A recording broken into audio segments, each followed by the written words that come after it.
আমাদের এই লড়াই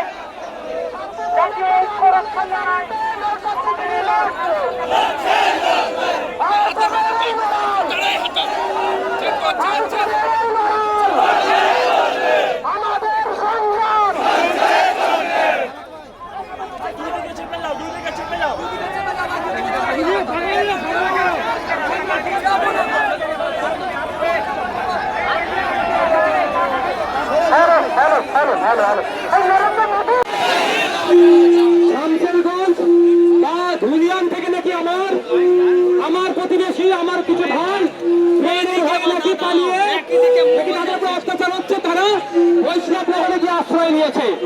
এখান থেকে প্রথম দাবি রাজ্য সরকারের কাছে, রাজ্য প্রশাসনের কাছে, যে সমস্ত ভাইরা তাদের ভাষায় অত্যাচারিত হয়ে বৈষ্ণব মহলে গিয়েছে অবিলম্বে তদন্ত করা হোক, তাদের ভয়ে তারা গিয়েছে তাদেরকে শাস্তির ব্যবস্থা করা হোক।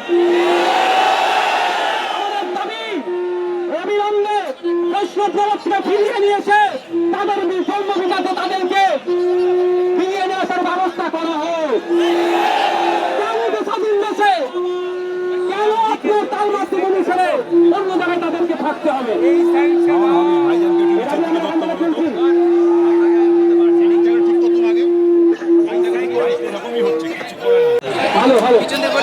আমি দু একটা কথা বলে ছেড়ে দেবো। আমরা এই অকাপের বিরোধিতা কেন করছি? কৃষকরা যখন কৃষি বিলের বিরোধিতা করেছিল, আমরা সহযোগিতা করেছিলাম রাজনৈতিক ভাবে। বিজেপি সরকার বলেছিল কৃষকরা বুঝতে পারছিল তাই বিরোধিতা করেছে, তখন কৃষকরা ভুলছিল। ঠিক অকাপের মুসলমানদের জন্য ভালো করবে, কেমন ভালো পাচ্ছে কয়েকটা প্রমাণ দিচ্ছে।